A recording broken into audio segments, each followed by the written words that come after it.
नमस्कार, मेरा नाम है आकांक्षा राय। टॉकिंग पॉलिटी में आपका स्वागत है। फ्रेंड्स, हम लोग एरिस्टोटल की वीडियो सीरीज़ कवर कर रहे हैं। 8 पार्ट में वीडियोस आएंगी। 5 पार्ट्स ऑलरेडी अपलोडेड हैं चैनल पे, जिसमें हमने एरिस्टोटल की अलग अलग थियरीज़ को कवर किया है। ये पार्ट 6 है, जिसमें हम एरिस्टोटल की थियरी ऑफ जस्टिस को कवर करेंगे। ऐसे ही प्लेटो की सारी थियरीज़ भी मैंने कवर की है। चैनल के प्लेलिस्ट पे जाकर आप ज़रूर देखिए अगर आपने नहीं देखा तो। और वीडियो के एंड में जैसे हमेशा मैं कुछ एक्स्ट्रा नॉलेज देती हूँ, कुछ एक्स्ट्रा बातें बताती हूँ, वैसे ही आज भी आपको कुछ एक्स्ट्रा जानने को मिलेगा। So let's start Aristotle's theory of justice. देखो, एरिस्टोटल ने जस्टिस को दो टाइप में डिवाइड किया। उनके अकॉर्डिंग दो तरह की जस्टिस होती है, एक यूनिवर्सल जस्टिस और एक पर्टिकुलर जस्टिस। फिर पर्टिकुलर जस्टिस को उन्होंने फर्दर 2 पार्ट्स में डिवाइड किया, डिस्ट्रीब्यूटिव जस्टिस और कम्यूटेटिव जस्टिस। कम्यूटेटिव जस्टिस को ही हम करेक्टिव या फिर रेक्टिफिकेटरी जस्टिस भी कहते हैं। ओवरऑल समझ लो कि एरिस्टोटल ने जस्टिस को 2 पार्ट्स में कैसे डिवाइड किया। मतलब एरिस्टोटल के अकॉर्डिंग बेसिकली जस्टिस दो तरह की होती है, यूनिवर्सल जस्टिस और पर्टिकुलर जस्टिस। तो ये इस डिवीज़न की ज़रूरत क्यों पड़ी? देखो, एरिस्टोटल के अकॉर्डिंग जब आप रूल्स को फॉलो करते हो ना, तो वहाँ पे जस्टिस, तो आप जस्टिस को स्टैब्लिश कर रहे हो। तो यूनिवर्सली तो सबको पता है कि हमें इक्वालिटी इस्टेब्लिश होना चाहिए, जस्टिस इस्टेब्लिश होना, इक्वालिटी इस्टेब्लिश होना चाहिए, और ऐसे बहुत सारे जनरल रूल्स होते हैं। तो अगर आप उनको फॉलो करते हो तो आप यूनिवर्सल जस्टिस स्टैब्लिश कर रहे हो, ठीक है। लेकिन पर्टिकुलर सिचुएशन में अगर मेरे घर में चोरी हो गई तो मेरे साथ जस्टिस कैसे स्टैब्लिश होगा, है ना। और अगर मान लो स्टेट जो है वो कोई अवार्ड डिस्ट्रीब्यूट कर रही है या कोई वेल्थ या स्कॉलरशिप डिस्ट्रीब्यूट कर रही है, तो सबको कैसे इक्वल मिलेगा, वहाँ सबके साथ कैसे जस्टिस स्टैब्लिश होगा। तो ये पर्टिकुलर सिचुएशंस हैं। तो इनको कैसे समझाया जाए और पर्टिकुलर सिचुएशन में जस्टिस कैसे स्टैब्लिश होगी, उसको समझाने के लिए एरिस्टोटल ने पर्टिकुलर जस्टिस को एक अलग कैटेगरी में रखा, ठीक है। तो जस्टिस को एरिस्टोटल ने इसीलिए 2 पार्ट में डिवाइड किया। यूनिवर्सल जस्टिस मतलब जो भी जनरल लॉज हैं वो अगर आप फॉलो करते हो तो आपने यूनिवर्सल जस्टिस स्टैब्लिश की।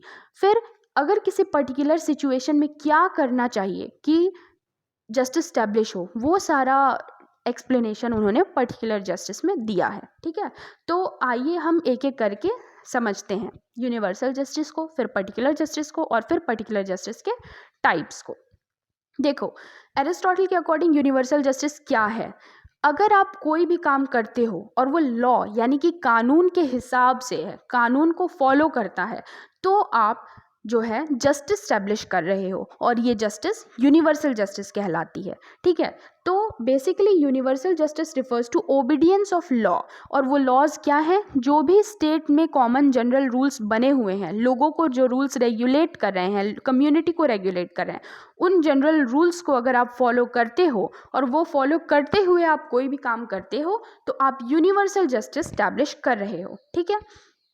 तो what is universal justice? Anything done according to law is just and it comes under the category of universal justice. अब ये पर्टिकुलर जस्टिस क्या है? पर्टिकुलर जस्टिस की ज़रूरत क्यों पड़ी? यूनिवर्सल जस्टिस में आपको जनरल बातें पता चलती हैं कि हाँ, अगर आपने ये किया कानून के हिसाब से है तो ठीक है, वो यूनिवर्सल जस्टिस है। लेकिन पर्टिकुलर सिचुएशन में आपको कुछ पर्टिकुलर डिसीजंस लेने पड़ते हैं, तो वहाँ पे आप क्या डिसीजन लो कि वो जस्टिस को स्टैब्लिश करे, ये समझाने के लिए एरिस्टोटल ने पर्टिकुलर जस्टिस को अलग से डिस्क्राइब किया, ठीक है। तो एरिस्टोटल के अकॉर्डिंग जस्टिस दो तरह की होती है, यूनिवर्सल और पर्टिकुलर। यूनिवर्सल मतलब कॉमन जनरल रूल्स, कि कोई कुछ भी आप कर रहे हो वो लॉ के अकॉर्डिंग है, तो वो यूनिवर्सल जस्टिस के अंदर आती है, वहाँ पे आप यूनिवर्सल जस्टिस स्टैब्लिश कर रहे हो। लेकिन पर्टिकुलर जस्टिस की ज़रूरत पड़ती है क्योंकि किसी पर्टिकुलर सिचुएशन में आपको कुछ अलग डिसीजन लेना पड़ता है। तो वो डिसीजन सही है या गलत, जस्ट है या अनजस्ट, वो कैसे पता चलता है? पर्टिकुलर जस्टिस को पढ़ के पता चलता है, जब आप जानते हो कि पर्टिकुलर जस्टिस क्या है। तो आइए देखते हैं पर्टिकुलर जस्टिस के सब टॉपिक्स क्या हैं। तो अलग अलग सिचुएशन को में जस्टिस कैसे इस्टेब्लिश हो, ये समझाने के लिए पर्टिकुलर जस्टिस को फर्दर डिवाइड किया एरिस्टोटल ने। पहला सब डिवीज़न है जिसे उन्होंने कहा डिस्ट्रीब्यूटिव जस्टिस। तो डिस्ट्रीब्यूटिव जस्टिस में एरिस्टोटल बताते हैं किस सिचुएशन को एक्सप्लेन करते हैं? यहाँ पे एरिस्टोटल बताते हैं कि जो भी स्टेट जो है अवार्ड या फिर वेल्थ या प्रॉपर्टी का डिस्ट्रीब्यूशन कर रही है वो डिस्ट्रीब्यूशन फेयर होना चाहिए, डिस्ट्रीब्यूटिव जस्टिस कहलाती है। डिस्ट्रीब्यूटिव जस्टिस का यही मतलब है कि जो भी डिस्ट्रीब्यूशन हो रहा है स्टेट में, प्रॉपर्टी का, वेल्थ का, किसी अपॉर्चुनिटी का, वो डिस्ट्रीब्यूशन फेयर होना चाहिए। तो अब आपको समझ में आया कि ये पर्टिकुलर जस्टिस के अंदर क्यों आ रहा है? क्योंकि यूनिवर्सल जस्टिस में तो जनरल लॉ है कि अगर आप कोई भी काम कर रहे हो, वो रूल को फॉलो कर रहा है, तो आप वहाँ पे यूनिवर्सल जस्टिस स्टैब्लिश कर रहे हो। यहाँ पे किसी पर्टिकुलर सिचुएशन की बात नहीं हो रही है। लेकिन पर्टिकुलर जस्टिस का सब टॉपिक जो डिस्ट्रीब्यूटिव जस्टिस है, यहाँ पर्टिकुलर सिचुएशन की बात हो रही है कि जब स्टेट कोई कुछ डिस्ट्रीब्यूट कर रहा है, अवार्ड या वेल्थ या फिर प्रॉपर्टी, कुछ भी डिस्ट्रीब्यूट कर रहा है, तो वो डिस्ट्रीब्यूशन फेयर होना चाहिए, तभी वहाँ पे जस्टिस स्टैब्लिश होगा। तो ये डिस्ट्रीब्यूटिव जस्टिस कहलाता है। ठीक है, तो देखो, distributive justice deals with distribution of honour, wealth, property, opportunity etcetera, और ये डिस्ट्रीब्यूशन फेयर होना चाहिए। The distribution should be fair. अब डिस्ट्रीब्यूटिव जस्टिस एक बेसिक प्रिंसिपल फॉलो करती है, वो क्या होता है? Treating equals equally and unequal unequally. इसका क्या मतलब है? Equal should get equal share and unequal should get unequal share. मतलब जो भी इक्वल लोग हैं उन्हें इक्वल किस बेसिस पे? टैलेंट के बेस पे, अगर वो लोग इक्वल हैं।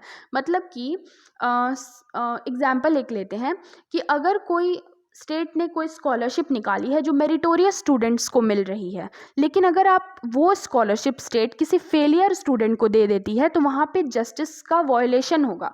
ठीक है, तो यहाँ पे गलत हो रहा है। यहाँ अनइक्वल्स को इक्वली ट्रीट किया जा रहा है, मतलब वो अनइक्वल है, वो मेरिटोरियस नहीं है, फिर भी उसे वो अवार्ड मिल रहा है, तो ये गलत है। ये यहाँ पे जस्टिस का वायलेशन हो रहा है।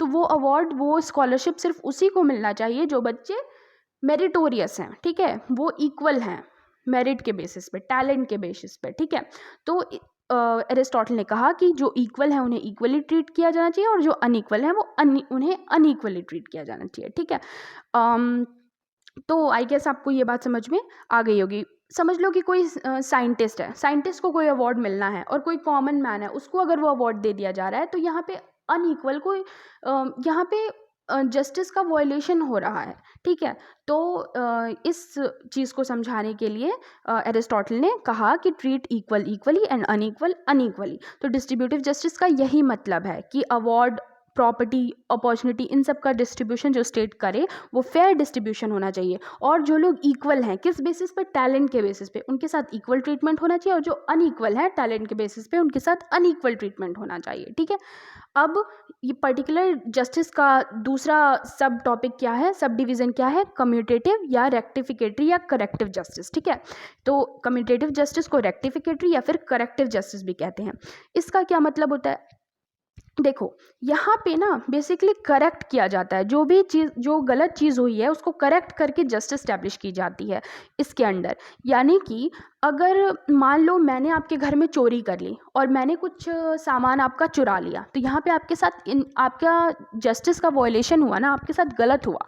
तो जज क्या करेगा? जज जो है, मैंने जो सामान चुराया है उसे आपको वापस देगा और मुझे दंड देगा। तब वहाँ पे जो जस्टिस स्टैब्लिश होगी उसे कम्यूटेटिव या फिर रेक्टिफिकेटरी या करेक्टिव जस्टिस कहेंगे। ठीक है, तो एरिस्टोटल ने पर्टिकुलर जस्टिस का दूसरा सब डिवीज़न क्या दिया? Commutative justice. पहला था डिस्ट्रीब्यूटिव, कि स्टेट जो है वो, देखो यहाँ पर्टिकुलर सिचुएशन की बात हो रही है, इसीलिए पर्टिकुलर जस्टिस के अंदर आता है। पहला क्या था? डिस्ट्रीब्यूटिव जस्टिस, जहाँ पे स्टेट जो है वो अवार्ड, ऑनर या प्रॉपर्टी का इक्वल डिस्ट्रीब्यूशन कर रही थी, फेयर डिस्ट्रीब्यूशन। और बेसिक प्रिंसिपल क्या था? Treating equal equally and unequal unequally. Equal किस बेसिस पे? टैलेंट के बेसिस पे। अब पर्टिकुलर जस्टिस का दूसरा सब डिवीजन क्या है? कम्यूटेटिव, रेक्टिफिकेटरी या फिर करेक्टिव जस्टिस इसको कहते हैं। इसमें क्या होता है? अगर मेरे साथ कुछ गलत हुआ है या आपके साथ कुछ गलत हुआ है, तो जज क्या करे? एक पर्टिकुलर डिसीजन ले करके वहाँ जस्टिस स्टैब्लिश करे। यानी कि अगर मैंने आपके घर में चोरी की है तो चोरी जो मैंने की है वो सामान आपको वापस करे और मुझे प्रॉपर पनिशमेंट दे, तभी वहाँ पे कम्यूटेटिव या फिर रेक्टिफिकेटरी या करेक्टिव जस्टिस स्टैब्लिश होगा। ठीक है, अब देखो ये जो करेक्टिव जस्टिस है ना, इसकी ज़रूरत क्यों पड़ती है? दो सिचुएशन की वजह से इसकी ज़रूरत पड़ती है। पहला, वॉलंटरी एक्ट, यानी कि अगर कोई ऐसा काम हुआ है जिसमें मान लो मेरे साथ कुछ गलत हुआ है, तो अगर मैं उस चीज़ में इन्वॉल्व हूँ, जैसे कि अगर कोई सामान खरीदते बेचते वक्त, जैसे कि मैं कुछ सामान खरीदने गई और शॉपकीपर ने मेरे साथ धोखा किया, तो ये जो मेरे साथ इनजस्टिस हुई है ना, इसमें मेरा भी इन्वॉल्वमेंट है। मतलब ये नहीं है कि मैं इन्वॉल्व हूँ गलत करने में, लेकिन मैं कुछ खरीद रही थी, बेच रही थी, तो उस तब मेरे साथ अगर कुछ गलत हुआ, यानी मेरा इन्वॉल्वमेंट कैसे भी है उस चीज़ में, तो ये वॉलेंट्री एक्ट के अंडर आता है।